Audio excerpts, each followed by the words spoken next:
Welcome back to our deep dive into the world of critical realism and semiosis. Yeah, we're picking up where we left off. Exactly, exploring those fascinating ideas from Luca Magni and Tobin Nellhaus. Absolutely. And as we were saying, the source material seems to favor Magni's learnable enhanced Boscarian ontology. Right, thankfully shortened to Libo. Thankfully, Libo. It's a mouthful. It is a mouthful, I'll but admit it's worth unpacking. it's a pretty amazing idea. It really is. Once you understand it. Mm-hmm. So Libo essentially argues that there's this additional layer of reality, the learnable. Right, and it's all the mental stuff That's right. that shapes how we see the world. Our understanding of the world. Yeah. It's not just about individual cognition, though. It's collective, too. It's collective as well. Yeah. It's also about shared cultural knowledge, social True. norms, historical context. Right, all the things that shape our perspective. All of that stuff influences how we interpret what we see. Absolutely. It's like a lens that we're looking through. And experience. Mm-hmm. And it's constantly interacting Right. with the other three layers of reality described by critical realism. That's all connected. Yes, they're woven together in this complex dance. I like that. Yeah, not neatly stacked on Uh-uh. top of each other. Much more fluid than that. Yes. Yeah. And that's what's so interesting about Libo. Right. It suggests that our understanding of reality isn't static. No, it's constantly evolving. It evolves as the learnable layer changes. That's right. So let's go back to that traffic jam example. Okay. Remember? I remember the traffic jam, yeah. We said that the real could be that poorly designed road system. Mm-hmm.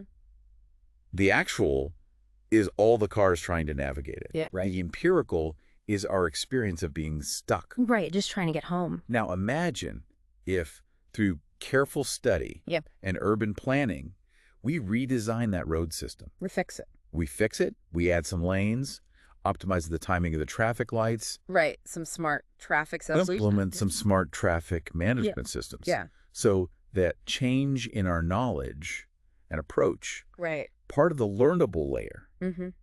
directly impacts the real layer. The physical infrastructure. Yes, the actual road system itself. Yeah. Which in turn affects the actual how cars flow. Right, the movement. And ultimately, your empirical experience. Right. You might find yourself cruising through that same intersection now. Exactly. With ease. All thanks to changes in the learnable. That's right. It's pretty powerful. I think what's fascinating to me is that Libo highlights how human cognition or meaning-making can actually shape the material world. It's not just passive. No. We're actually changing the world around us. That's right. It's not just a one-way street. No, it's a dynamic interplay between all those layers. That's a key insight. That's the magic. It really is. And this interplay has huge implications Absolutely. for understanding how societies Evolve. learn and evolve over Yeah. time. Think about cultural shifts. Yeah. The way that we view certain social issues, the values that we prioritize, Right. that's all influenced by the learnable layer. It shapes our understanding of what's important. And as those views change, They can lead to real world changes. they can lead to tangible changes Absolutely. in laws, in policies, Right. even in the way that we structure our society. Think about how views on things like civil rights have changed over time, That's a great example. leading to very real shifts in our laws and institutions. Absolutely. Mm-hmm. Or the growing awareness of climate change. Yeah. That shift in the learnable. Our understanding of the issue. Our understanding of the issue is leading to real-world actions to address this crisis. Right. Those actions then affect the real one and the actual. The physical environment. Yes, the physical environment and the events that unfold within it. Right. It's all interconnected. It's all connected. Yeah. It's not just about individual learning. Though labor gives us this really powerful way to think about collective learning and cultural evolution. It helps us understand how shared knowledge and meaning-making shape the course of history. Can actually shape the course of history. Yeah. Which I think highlights the incredible importance of education, communication, critical thinking, if we want to create a better future. Because that learnable layer is something we can influence. That's right. We can challenge our assumptions, expand our knowledge, and work towards a more informed and equitable world. And this learnable layer isn't just about abstract ideas. Abstract concepts, right? Yeah. It's about how we interpret. And react. And react to everyday events. Absolutely. It's happening all the time. Think about how different news outlets frame the same event in vastly different ways. Their learnable layer. Their political leanings, their target audience. All of that stuff. Shapes how they present the information. Which I think brings us to another really key point. Yeah. Understanding LIBO can help us become more critical consumers of information. Absolutely. By recognizing the role of the learnable. Yeah. We can start to deconstruct media narratives. Spot bias. Thought biases. Yeah. Form our own informed opinions. It's about recognizing that our perceptions aren't always objective. That's right. They're shaped by all these factors that we might not even be aware of. So next time you're reading a news article or scrolling through social media, ask yourself, what's the learnable layer? What is the learnable layer at play here? Right. What assumptions are being made? Whose perspective is being privileged? That's right. By asking these questions, we can start to peel back the layers of meaning and get a clearer picture of what's really going on. Of the world around us. Yeah, absolutely. But before we wrap up, let's bring it all home. Okay. Why should you care about all of this? Right. Like, why does this matter? Why does any of this matter? Yeah. It might seem like we've just been exploring some abstract philosophical concepts. A little heady at times. A little bit. Yeah. But trust me. They do? They have very real implications for how we understand the world. Absolutely. And our place in it. It affects everything. It really does.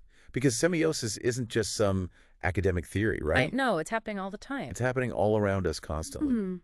It's how we make sense of everything. From those news headlines to social media posts to the conversations we have with each other every single day. It shapes how we interact with the world. It really does. Yeah. So think about the last time that you felt strongly about a news story. Okay. Maybe you were angry or confused. Or inspired. Or even inspired. Yeah. Now ask yourself. Okay. Was it the facts of the story that triggered those emotions? Or was it the meaning that people, including you, attributed to those facts? Right. How it was framed. How it was framed. Yeah. That's semiosis in action. It is. The same event can be interpreted in so many different ways. Completely different ways. Depending on our background. Yes, depending on our cultural lens. Our experiences. Personal experiences. Yeah. Even our political biases. All of that stuff shapes how we see things. And that's where I think Magni's LIBO is so useful. It's a powerful tool. It is a powerful tool. Yeah. It helps us recognize that our understanding of reality is always filtered through this learnable layer. That lens that we were talking about. That's right. Which means that if we want to have more productive conversations and make better decisions both individually and as a society, absolutely, we need to be more aware of those semiotic frameworks that we're using.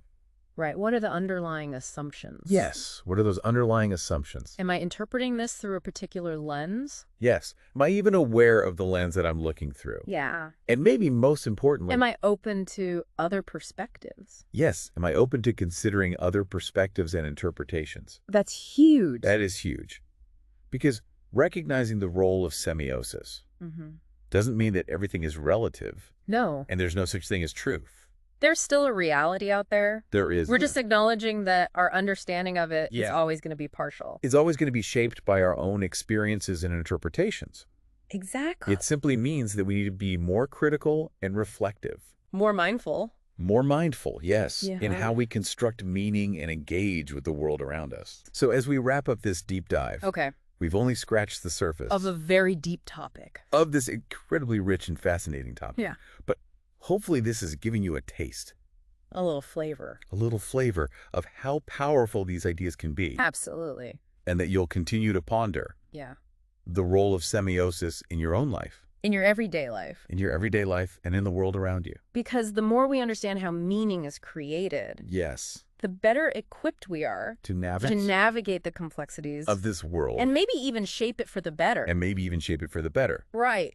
So keep questioning, keep learning. And keep diving deep. Keep diving deep. Until next time, fellow explorers.